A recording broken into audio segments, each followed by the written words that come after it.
Hello, everyone. Welcome to MD Media's weekly show, The H Panel. The H Panel will be dealing today TPLF at 48. Is Tigray's belated change finally here?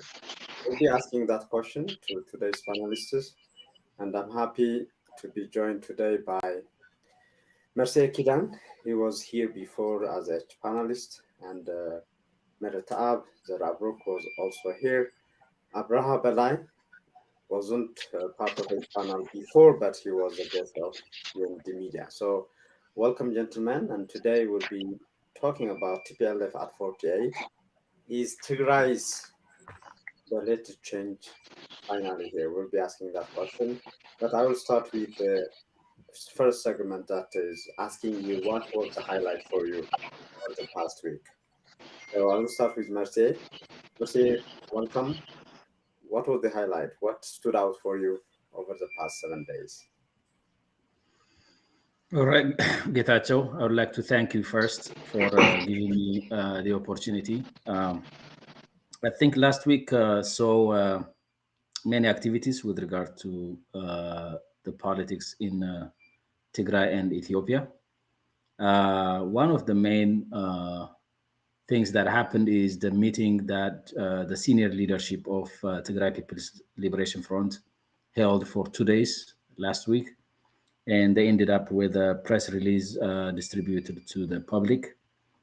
It sounds like TPLF leadership is looking to make some a little bit of a reform and continue to lead the trans or the interim government. That's what looks like their interest is.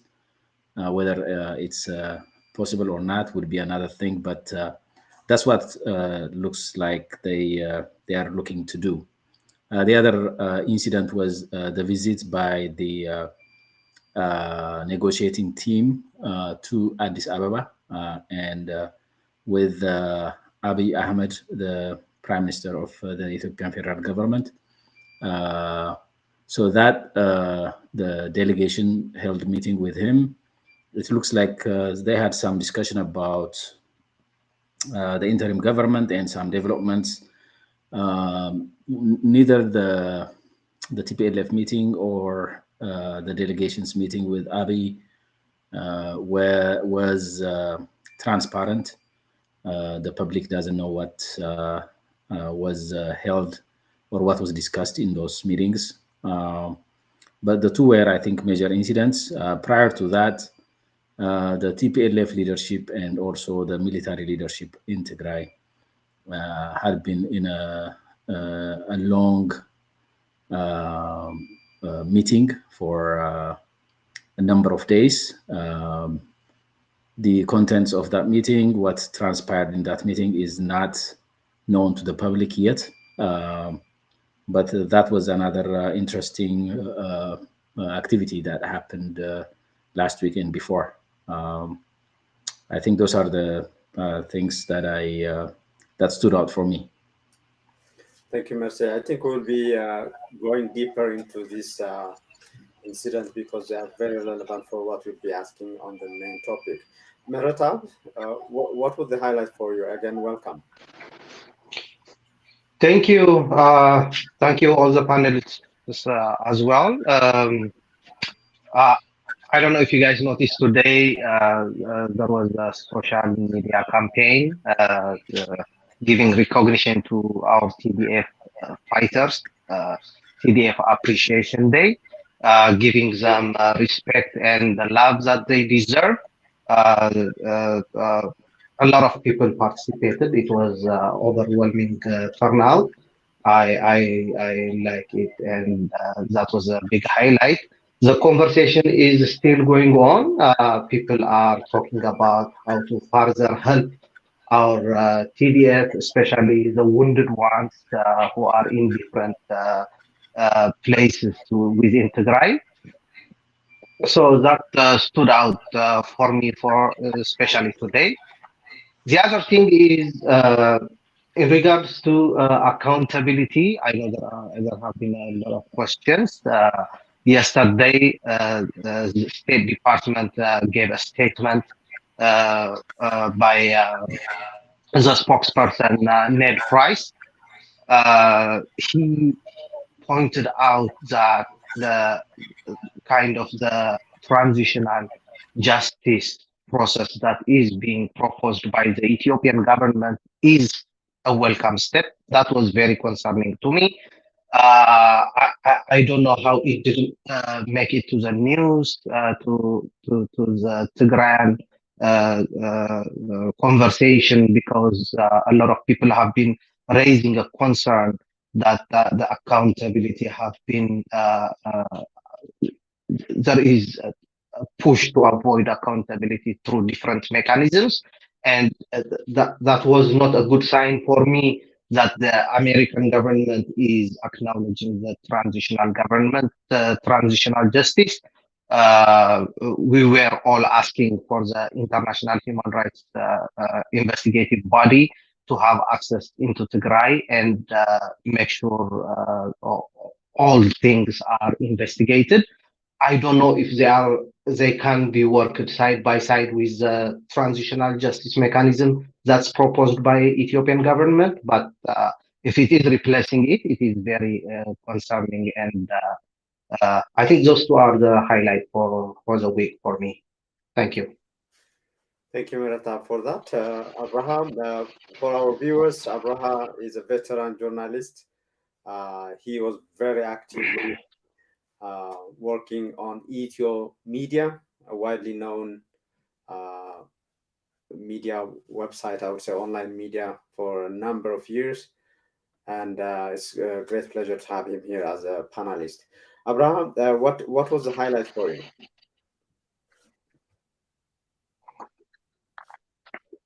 You are muted. Now I can hear you. Yeah. Okay. To begin with, I would like to thank you, Professor Gita Josefa, the producer of this program.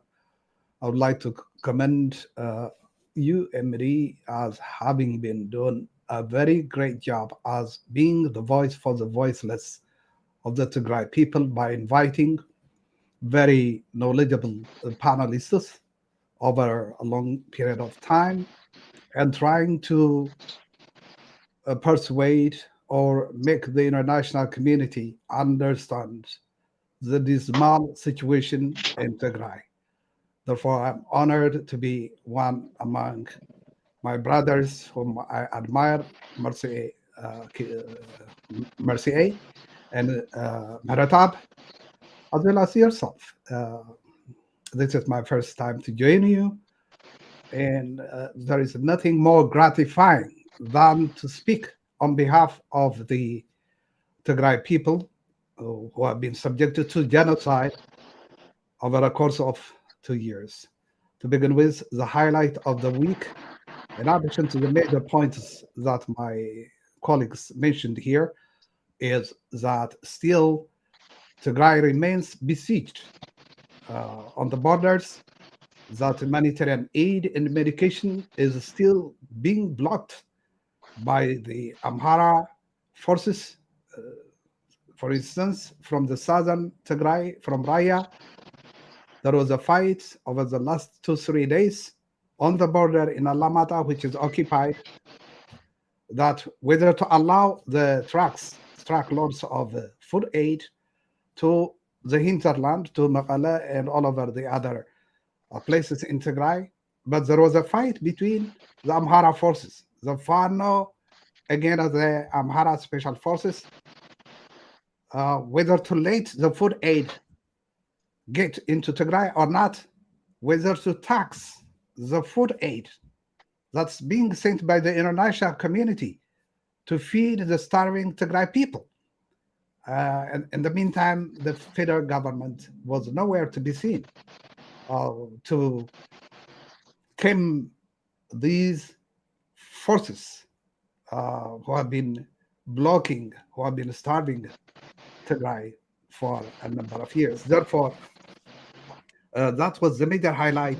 You can imagine when 1.7 million Tigrayans at least are in need of immediate food aid, still forces That is 3 months after the signing of the Pretoria Agreement or the cessation of hostilities, that the people of Tigray remain starving, and food aid is still being blocked on the borders.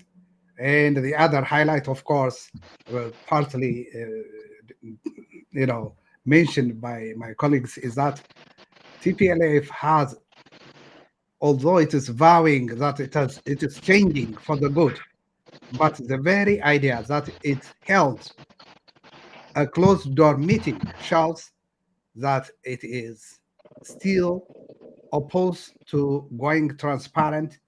It is still trying to hold all the secrets from the people. Therefore, but in the end, what we heard is that about 700 central members or members of TPLF have been meeting, shows or tells the people that still TPLF is a very big, giant organization that the people of Tigray cannot afford to ignore. That was the message, but I'm afraid they are ready for a change. Thank you. Thank you, Abraham, for that. And let's put the topic of the day. So we'll definitely start what you all three said. We are in a week where the Nakatit Asat Hada, which is a foundation of the TPLF, the Tigray People's Liberation Front.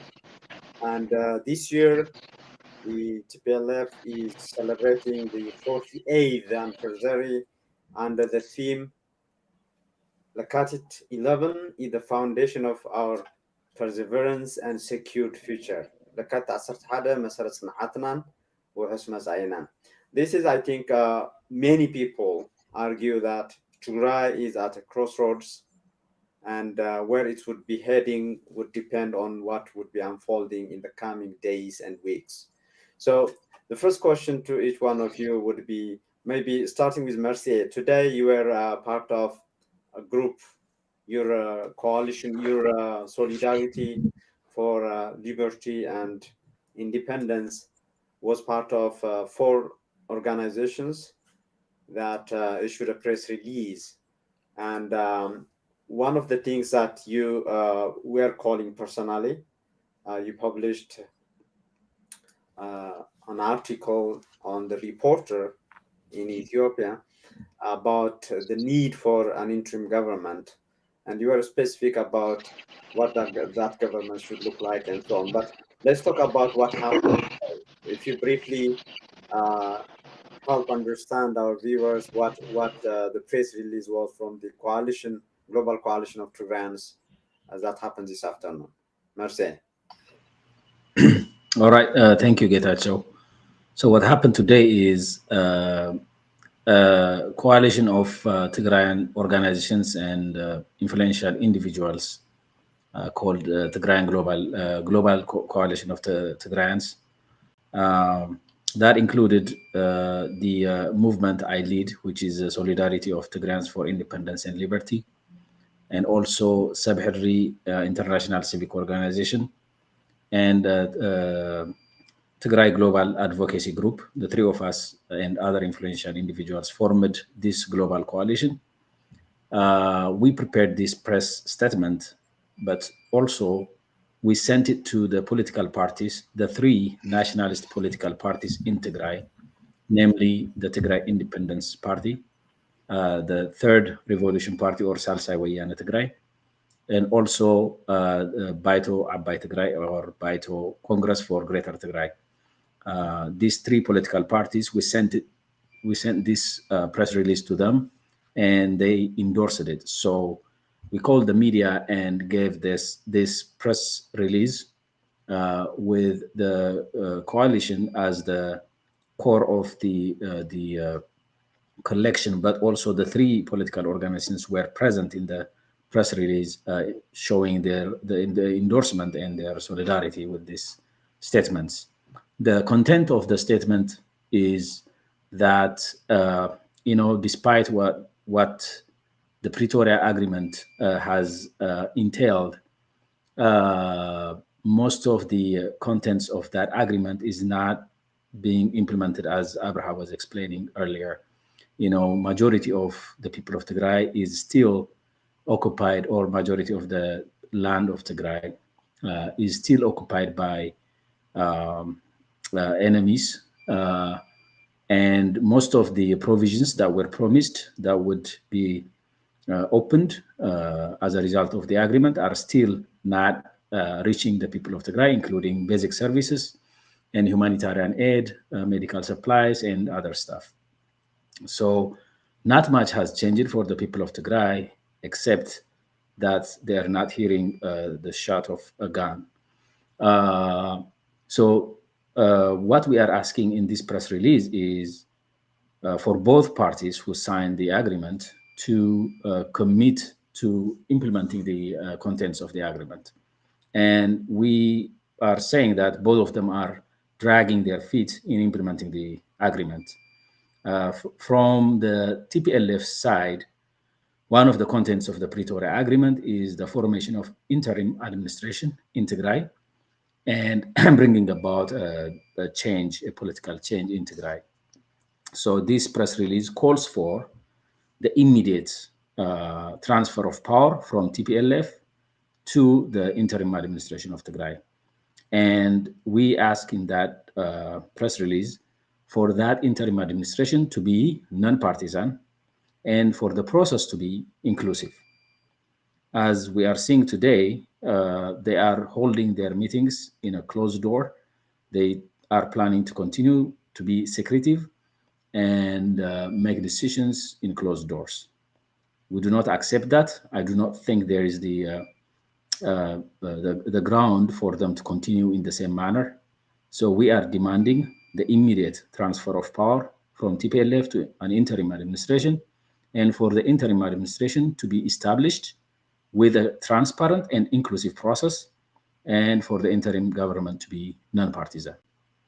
That's what this press statement is calling for, and most of the political parties that you see there in the image are in the three of them, namely the Salsai Wayana Tigray, Baitona, Abai Tigray, and Tigray Independence Party. These three parties endorsed the press release, in addition to the other civic organizations who are part of this coalition. Thank you, Mercy. For our viewers, I just want to mention that we are on satellite on the Horn Broadcasting Services, HBS.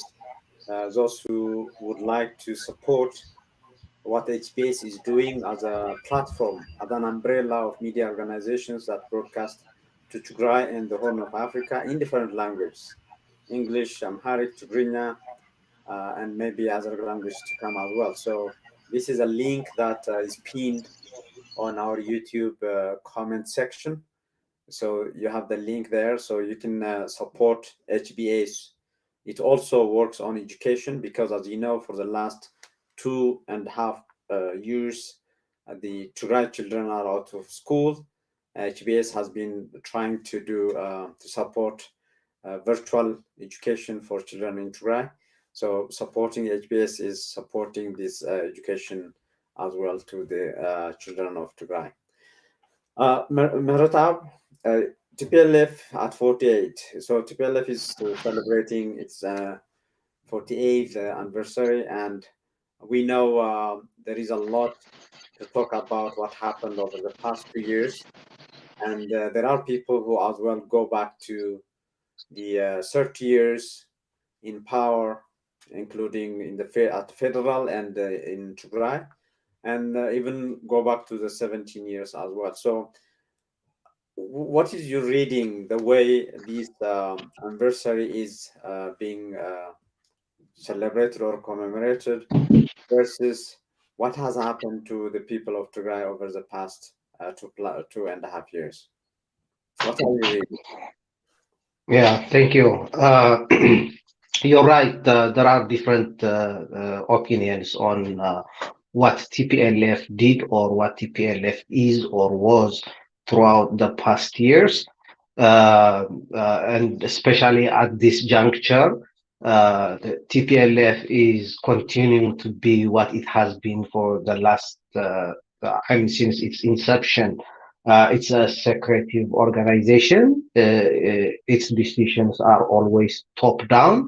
And at this special moment, it looks like they are going to continue what they have been doing, where the majority population, according to different opinions, is very thirsty for change and ready for change, as our brother Mercier was mentioning earlier. All those organizations, including the media outlets that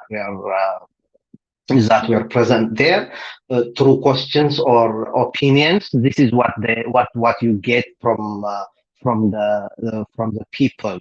Everybody is ready to change. No one is ready to keep the status quo. And on the other hand, TPLF doesn't look like it is ready to change, and that's very dangerous because we have no services since the peace agreement in Pretoria, except there is no active war through guns. Uh, the war kind of continued in different forms because the best thing that happened is silencing the guns. The next best thing is, I think, aid is getting in, not unhindered, not sufficient, but uh, enough for the Tigray government included to appreciate the flow into Tigray. I don't think we should be appreciating that because that is something that shouldn't have been banned from the beginning. But next to silencing the guns, the flow of aid into Tigray is what is getting better. Others, especially services like telecommunication, uh, which is better compared to others. But the main service, that is banking, is still very restricted. Some banks have opened, but they are strapped with cash shortage, and their services since opening was very limited. And at some point, they even stopped giving services. Yesterday, we have heard uh, the advisor to the Prime Minister, Redwan Hussein, talking about, after the meeting, talking about releasing some funds. I don't know how much change that fund is going to bring either, because it's very limited. I think it's 5 billion Ethiopian birr, and it's going to be very difficult for the people of Tigray, where their money is strapped in the banks. They can't use it, and everybody is waiting for aid, including those who could be helping themselves if the banks were to open. So all these services, or the normalization process, is being delayed because of TPLFs sticking to the old ways, and it is getting worse every day. We should all acknowledge that the change is inevitable, including TPLF, and they have to be ready to engage with all the stakeholders. Otherwise, uh, for the change that is going to come anyway, we are delaying the suffering of our people. And I think we should not allow that to happen to our people, I believe. Thank you. Great. Thank you, Maratab, for that. Abraham, one of you mentioned about the meeting between Abiy Ahmed and the negotiating teams from both sides, from the TPLF, the Pretoria Agreement calls it. It doesn't call it as Tigray government or representative of Tigray. It's called as TPLF, and the Ethiopian side as well. And in that meeting, after that meeting, there were interviews done by Ethiopian Broadcasting Services, the state media, with Taddasa Warada, the general, and Getachew Reda, and others from the Ethiopian side. And Mulgeta Haile, one of our viewers, is asking this question. In that interview, Taddasa Warada was talking about let's push, let's maybe even lay to rest the history, and as Mulgeta quotes him here, let's not scratch our wounds. So there are people who are fearing that this may be tantamount to just forgetting accountability. They are fearing, some people are concerned that, like Merata was mentioning as well, what the US is doing, what Addis Ababa is saying, maybe what Maqala might be saying, could lead into leaving the accountability issue behind. Is that a legitimate concern in your view, Abraham?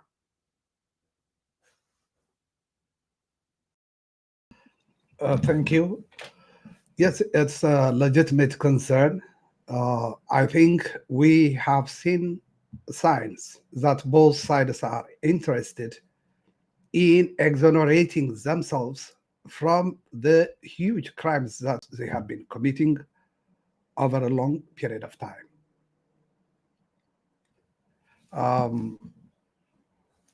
Therefore, as you know,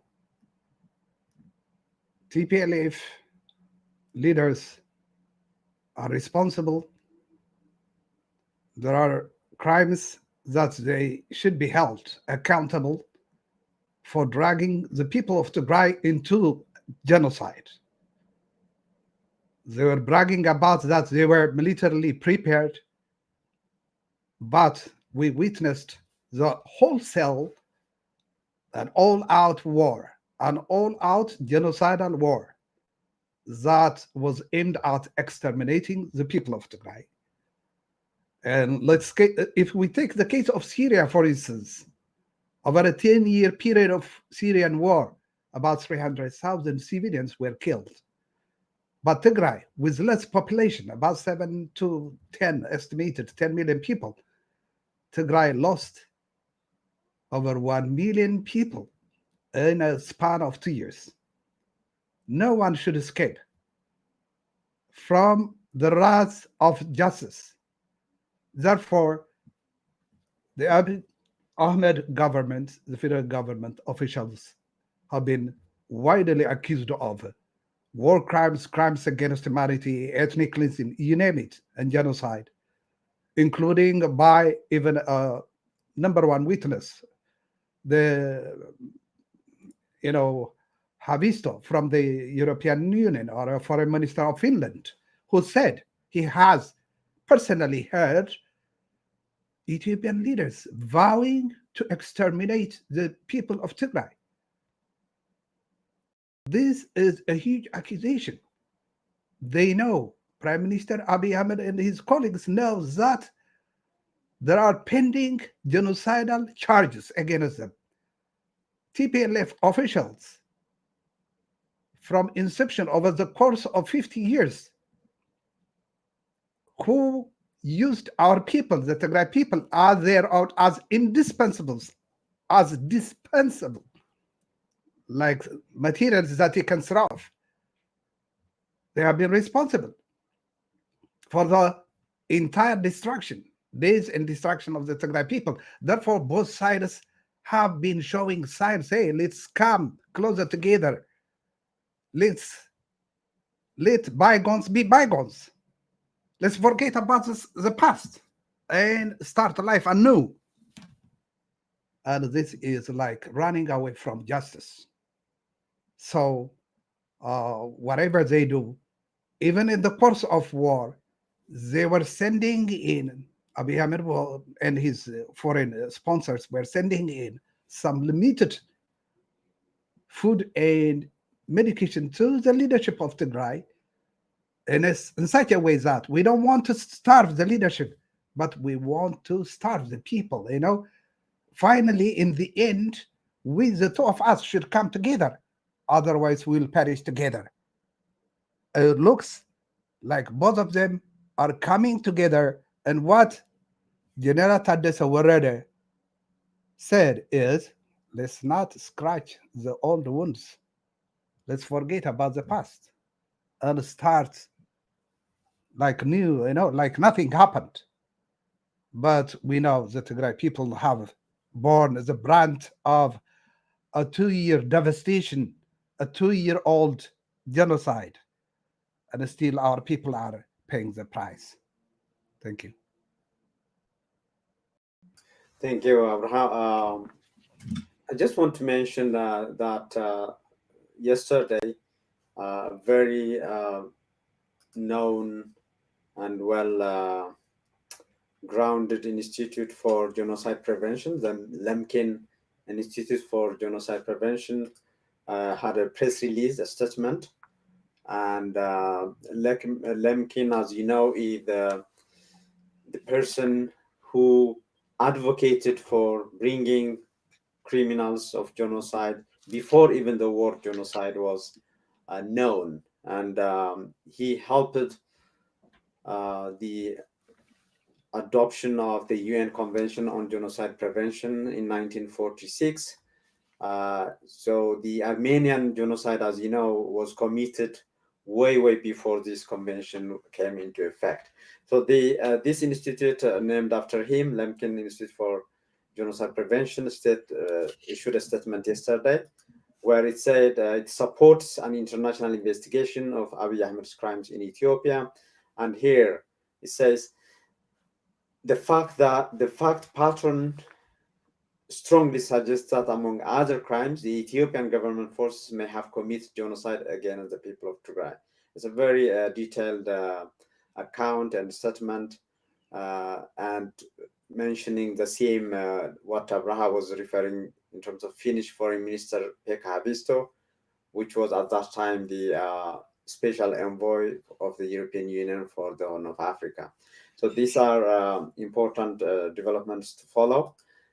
Mercy, I want to come to you, and given what the coalition, the global coalition of Tigrayans issued today, and given what was happening in terms of the meeting between senior TPLF leaders, the executive committee members, 5 of them, and TDF members, including Tadesse Warada, Tzadkan Gebretinsae, and others, what is your reading in terms of what might happen in the coming days and weeks, given that there is a strong demand for change, and is the overdue change in Tigray finally here? Would you affirmatively answer that this is a time where change might happen in Magala? Just to give a short answer, it's not here yet, but it's within our grasp, I think. Based on your title, TPLF at 48, I think it would be nice for me to take a little bit of a time to see how we see these 48 years. We celebrate what we call Lakatit Asert Hada. All Tigrayans celebrate that. I think it's very important to dissect what that means to the people of Tigray versus what TPLF today is for the people of Tigray. So all Tigrayans celebrate the starting of our second revolution, or second Wayane, as we call it. All of us celebrate it. What we celebrate is the struggle that we conducted against brutality, against dictator regime. It's not the political party that is ruling today that we celebrate. It is our brothers and sisters who sacrificed their lives for freeing their people to exercise their God-given right. That's what we celebrate. It's not today's political party, TPLF, that we celebrate. So I think it's very important to discern between these two. Today's political party, TPLF, is not one and the same as the struggle of the people of Tigray that we did for 17 years. They're not one and the same. And more specifically, today's TPLF is, as itself admitted, very corrupt and dictatorial regime. Not a single qabale or is being administered by any other party in Tigray. Not a single one. Besides that, there is a layer of power to control the elected Warada council, named the Zoba administrations, which is appointed by the Central Committee of the TPLF. So, in general, the 48 years, out of the 48, the 17 years was the struggle of the people of Tigray for our God-given right. We will always celebrate that, and we will always hold dear the sacrifice that was paid then. Having said that, today, based on TPLF's nature, today's political party TPLF, based on its nature and from what's manifesting, we can tell that it is trying to continue the same power grid behavior. It is trying to negotiate its thirst for power by giving Tigrayan interests, by giving away Tigrayan interests. It's elongating the suffering of the people of Tigray by not implementing what it signed in the Pretoria Agreement.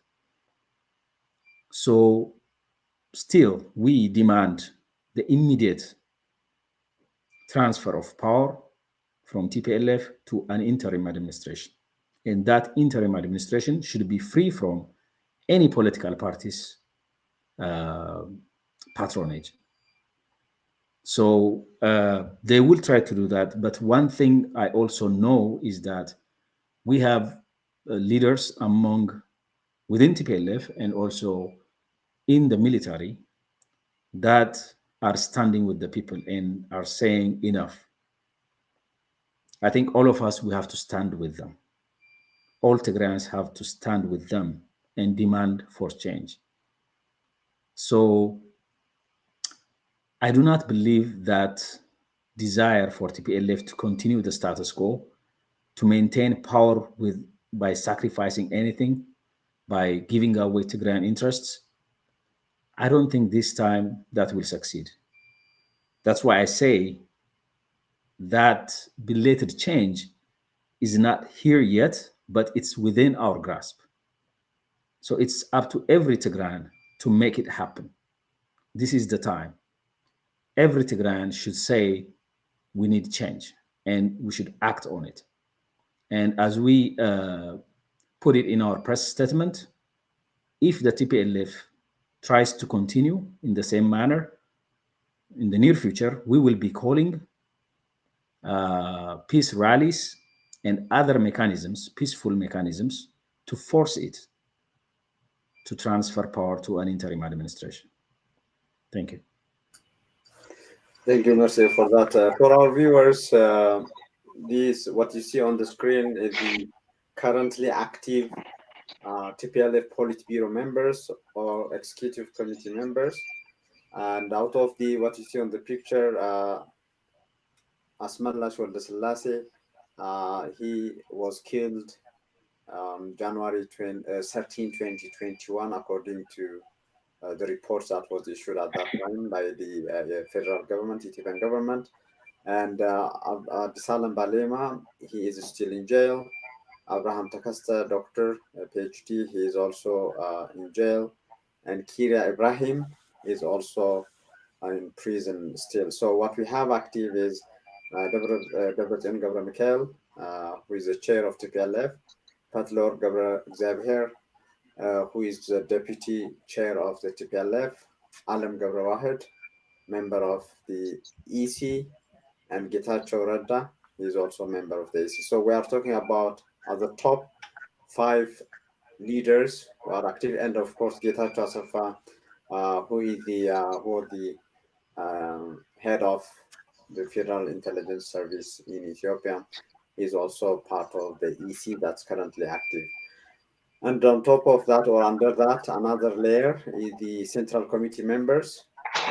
According to reports, out of the 50, 52, 53 here, around 41 are still active. So these are the bodies that were meeting over the past few weeks.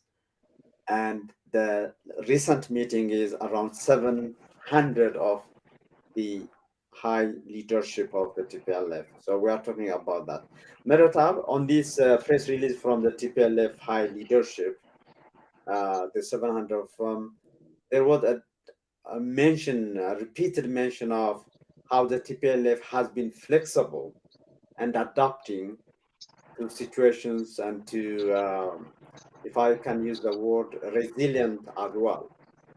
So in your reading, has the TPLF been adapting to situations? Is that what we can learn from the past 30 years? I mean, if you exclude the 17 years of armed struggle. And the reason I'm asking that is right now, this moment, there seems to be a very high demand for reform, for change. And some people are arguing that the situation we are in is a post-genocidal. We are not out of it yet, but if any, we will be on post-genocide situation that might demand the coming together of many political forces, non-political forces as well, etc. So, in your reading of that statement from the TPLF high leadership, has the TPLF been really flexible and adapting to changing situations? Uh, First of all, thank you for putting faces in the Tigrayan community. Normally, we speak in general terms. We don't put faces, we don't call out individuals. I think it is very important to do so, so people can hold accountable who's doing what. When we say the executive body, we are talking about 9 people, and it's not just a body that doesn't have face. It has face, people with names, and who are deciding our fate, the fate of close to 10 million Tigrayans. So thank you for that. I would disagree on that assertion of the TPLF of themselves. I think this is a well-known fact that TPLF's shortcomings are that they are very adamant to whatever they stand for. You can call it a virtue on some instances, but generally this has been a very destructive way, even for themselves, but in general for the Tigrayan people. They are well known. The late Prime Minister Meles, for example, at some point said regarding to the land ownership. Uh, that law will change on the dead body of EPRDF. So that will tell you what how flexible or inflexible they are. So I think that is a completely wrong representation of themselves. But also, I would like to question if there is any willingness to change from the past. I wanted to give them the benefit of the doubt, but looking on the statement where they refer they are flexible, the statement after the meeting of those 600 or 700 TPLF cadres, what you see there also is there is no change in TPLF. They are going to go the old way. They are mentioning the Pretoria Agreement, and if you notice, they are saying, and there is no way, there is no other choice. Anybody who disagrees with this is going to be labeled like enemy or like it used to be before. So that doesn't show me flexibility from TPLF. But there is, because there is always a confusion whether TPLF is a nationalist party or it is more of an ideological party, not a nationalist party, but because it manipulates the nationalist feelings and nationalist sentiments to its struggle, uh, there is this perception of TPLF is a nationalist party. I think it sounds to me, because this is the agenda of the day. It sounds to me TPLF might pose themselves as more nationalist than the other opposition parties to hijack the current sentiments in the population, that we have seen a lot of youth that are shifting into Tigrayan nationalism, and it's a possibility they might hijack that agenda and present themselves as nationalists, if that is what they are preparing for in calling themselves flexible. But history, as I said earlier, tells us TPLF is a very hardliner, non-flexible ideologue party. Thank you, Meratab. On the same question, Abraha, you can comment on that. On top of that, I just want to ask as well, given that the meeting that was going on before the internal party meeting of the TPLF, it was between the TPLF and TDF members, senior members of the TDF, Tigray Defense Forces. And there are many people, or there were a lot of information coming out that the TPLF has been insisting in that meeting, if there is any change, that change should be 50 plus 1 or 50 plus should be of the cabinet, of the leadership of the interim government should be occupied by the TPLF, and the rest could be distributed between TDF members, some opposition party members, diaspora, and the scholars, etc.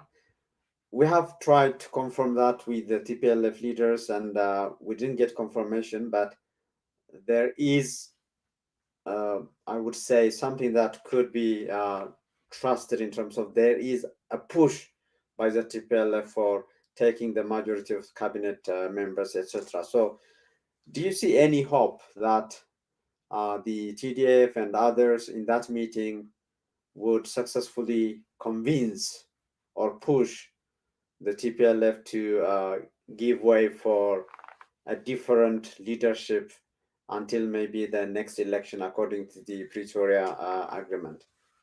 Abraham. Okay, to begin with, to comment on the first question, whether if TPLF has changed for the better since inception, I don't think TPLF would change for any good. Let me elaborate on this. In earlier times, we used to refer to TPLF as the Khmer Rouge of Ethiopia. I may be a little astray, a little different from my other brothers, but in principle, we are on the same idea that TPLF, to begin with, although the rank and file members are no doubt authentic Tigrayans, but the top echelon of TPLF leadership, I would doubt whether they were committed to Tigray interests. They're first and foremost, they killed people, they wrote books, they exalted one nation, Eritrea. They exalted the independence of Eritrea. To join TPLF, the first question was, do you believe in the independence of Eritrea from the colonial power of Ethiopia? If you say yes, you are set free. You can join them. If you say no, then you are exposing yourself to further investigations that may lead to your death. Therefore, I have the feeling that the top echelon, I'm not talking about the rank and file, my brothers and sisters, the gallant fighters of TPLF. No, they are Tigrans in and out. I'm talking about the key leaders who wrote books about the history of Eritrea, who spoke in detail about the gallantry of the EPLF leadership, and who did everything to make Ethiopia landlocked and Eritrea an owner of the 1,200-kilometer Red Sea stretch all the way to Djibouti. If we take the case of, for instance, let me give you an example. If we take the case of Czechoslovakia, when they had a velvet divorce, what they call velvet divorce, very smooth divorce, a divorce that was carried out without firing a single shot. The Czech and the Slovak. The Czech were trying to persuade their Slovak cousins to remain in the Union. But the Slovaks said, no, we are done. We will go our own separate way.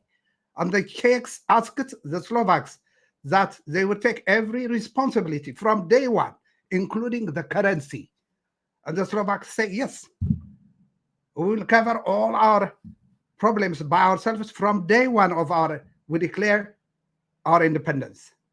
And they had their currency starting from day one.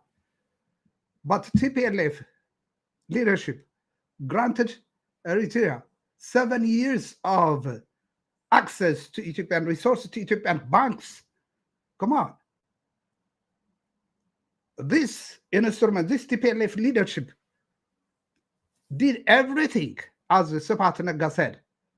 He said the sacrifice of TPLF for Eritrean independence was greater than the combined sacrifice of EPLF and ELF. Therefore, to cut a long story short, I don't believe TPLF leadership was attached to Tigray, proper Tigray. And that's why they said, sorry, we forgot the Tigray people for 27 years. When they fled Addis Ababa, handed over all the banks and tanks to Abiy Ahmed. And when they came to Maqala, they told the people, sorry, we forgot you for 27 years. No, they didn't forget. They had never had an attachment to the motherland, to Tigray.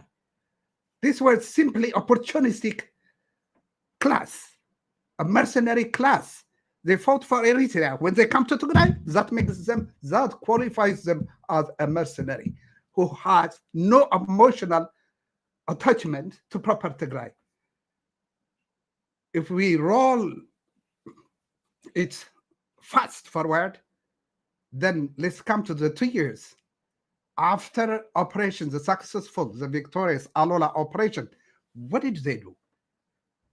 This opportunistic TPLF leadership was rescued from Qolla Tembien into Maqala and placed on its throne. And they forgot everything about rescuing the people of Tigray from the marauding troops of Eritrea and Amhara. They headed towards Addis Ababa because they were on one thing, they were scared of the rise of TDF, Tigray Defense Forces. Every t-shirt, every music was about the heroism, the gallantry of TDF as a shield of the people of Tigray who were exposed to extermination. But TPLF had agreed, like Mercy said, like my colleague Maratab said, they had one thing in mind, not to rescue the people, but how to restore their previous glory of wallowing in luxury by going back to Addis Ababa. They didn't care about abandoning the entire Tigray people. They didn't care that the young soldiers of Tigray were sacrificing in tens of thousands. So this organization, TPLF, have nothing to celebrate about their 48th anniversary. That I see it as a servitude, 48 years of slavery 48 years of brutality. And look what has happened. Whatever we see, and instead of liberating Western Tigray, our people were left defenseless. 1.2 million people from Western Tigray were uprooted and unaccounted for. They don't care. The marauding, the brutal Eritrean troops were all over Tigray because they are safe in Mekelle. They didn't care. That's even after signing the peace agreement, so-called peace agreement or cessation of hostilities, the Eritreans had killed 3,000 Tigrayans in Mariam Shawito near Adwa in just 1 week. Do you call this group Tigrayan? No. This is a group, a vestigial group from the Meles group, a known anti-Tigrayan, ultra-Eritrean nationalists. That is what's happening. Now they are trying to be smart. The smart leaders, they are trying to give the picture that there is a difference between TDF and TPLF. No, both of them are part of TPLF. They are part a TPLF section, which is called the TDF, and the other ones, all the guard, TPLF, the political wing is controlled by TPLF. The military wing by Tadas Orede, Tzadkan, and what have you, is controlled by all the guards of TPLF. We would like to call TDF if it had been headed by young army leaders like Shawit Bito and other young army leaders. We can't call that TDF is independent as long as the old guards are representing TDF. No, that's fake. That's a drama for the people of Tigray. Eventually, we would like this rigid organization. There is no chance that it will change. As I say, the end justifies the means. This organization has been in power for 48 years. What did it bring to Tigray? Genocide, wholesome destruction, wholesale. It brought destruction. We measure TPLF by the degree of destruction that it brought against the people of Tigray. Tigray as a nation has almost disappeared. There is now a rise to anarchy in Mekelle, where the people don't feel safe, even in Mekelle, don't feel safe, secure. Therefore, I would say the people, members, the young members of TDF should support calls being made by organizations led by, time-proven and tested brothers like Mercy Kidan, that an immediate call for an interim administration should be held immediately with no drama at all. TPLF can claim to have 700 members, 2 million. We don't care. It has only brought death and destruction to the people of Tigray. Therefore, it's better. We don't have any legal system to bring it to justice. What we are saying is, please, leave aside. Let the people live their own life. Let the Tigray people start life from scratch by forming an interim administration, and all the process should be public, should be transparent, should be clear to both internal and external audiences. Thank you. Thank you, Abraham, for that. On TDF, I think many people who are celebrating and appreciating TDF today would maybe question some of people who were victims of TPLF itself, right, in the TDF leadership, like General Tzadkan. But on this note, because there are many people who are asking about this panel, all that, we will be asking, and we have been asking as well, TPLF leaders, especially now at the 48th anniversary, we'll be inviting them to answer some of your questions and some of the concerns you are expressing live here. As I mentioned before, we are on satellite under HBS, Horn Broadcasting Services.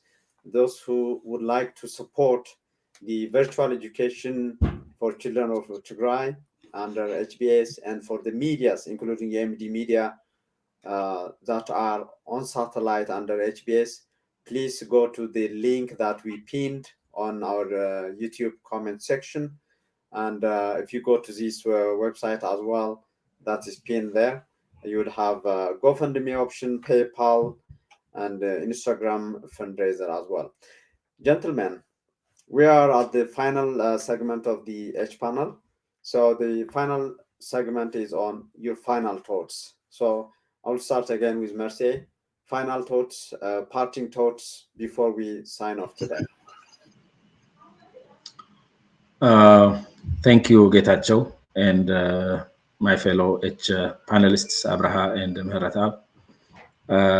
What I would like to say is that Tigrayans, we are in a very defining moment. It's going to be up to every Tigrayan whether this belated change that we are aspiring for transpires or not. It's within our grasp. If each of us work on it, we can see a change. This devastation that came to us, it can be a blessing in disguise. We might, for once, have a chance to establish a democratic system in Tigray. But for that to happen, every one of us should work on it. No Tigrayan that I know of wishes for the TPLF to disappear. What we are asking for is for the TPLF to be equal with other political parties and to be part of a democratic process.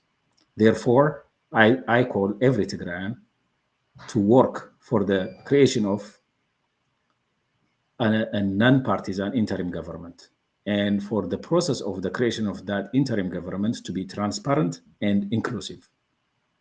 I think every Tigrayan should work for that.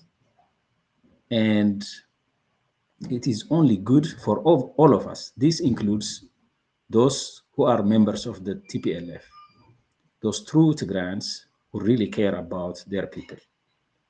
I think you are the ones who should lead this effort. For TPLF to be a strong, quality political organization and compete with others in a level playing field. By doing that, we can save Tigray. We can create a new chart forward for Tigray, a new road for Tigray. So I call every Tigrayan to demand the establishment of a non-partisan interim government, and for the process to be inclusive and transparent. Thank you. Thank you, Mercier. Mehratab, your final thoughts, please. Yeah, I would like to thank you, Professor Getachew, the producer of the show, and my colleagues, Marcier and Abraham.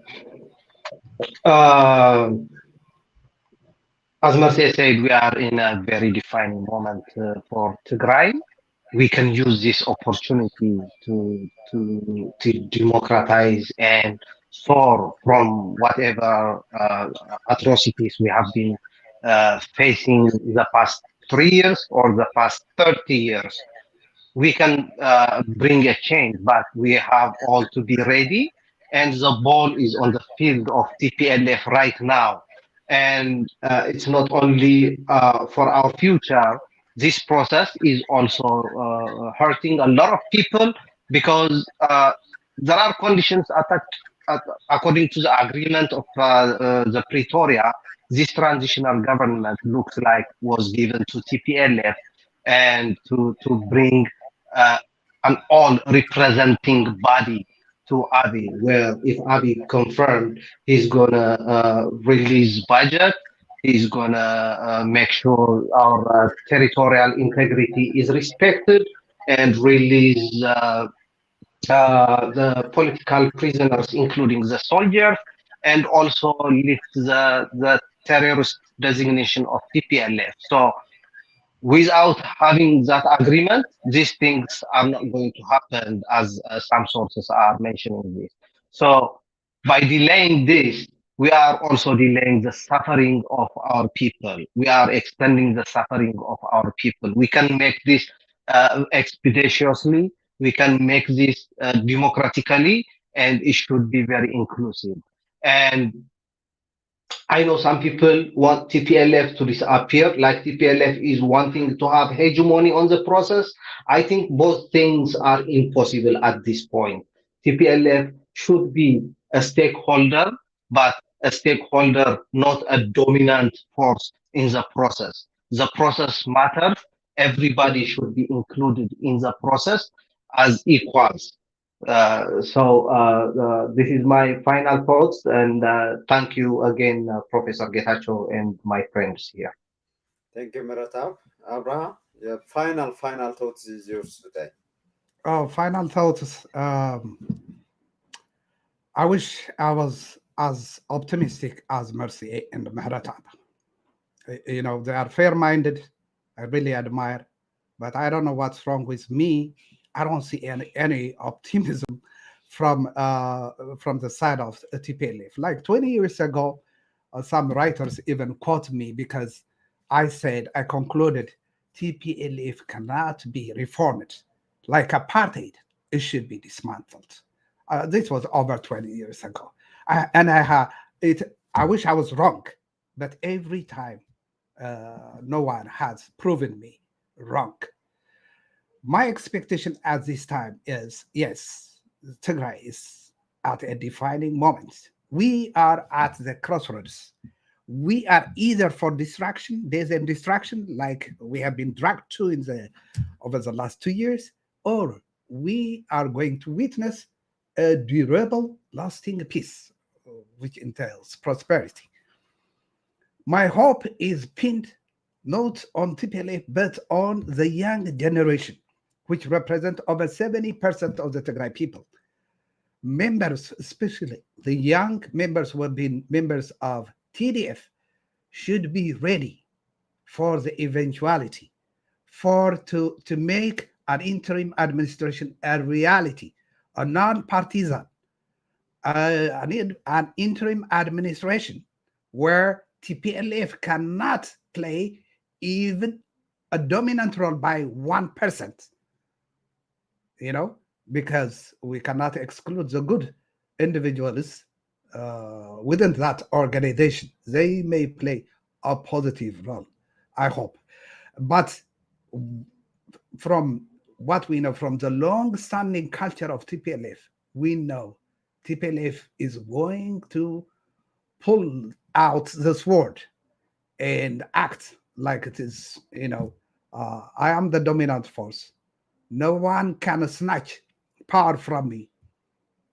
Therefore, I either lead you or you die.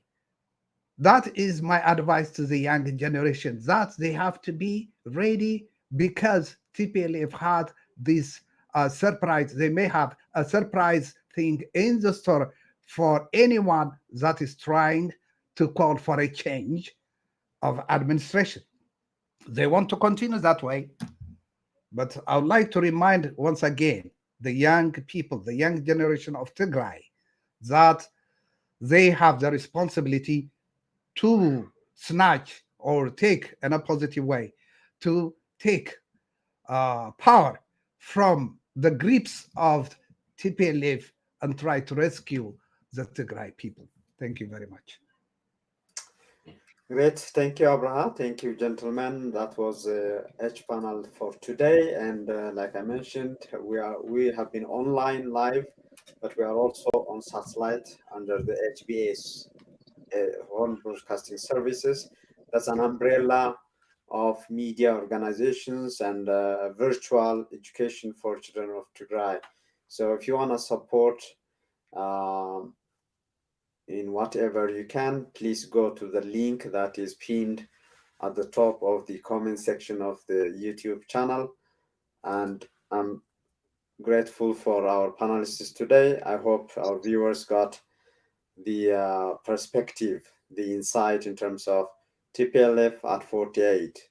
Is Tigray's belated change finally here? We'll be following that discussion as the discussion and the meeting continues in Maqala, and I hope to see you soon. Good night from here.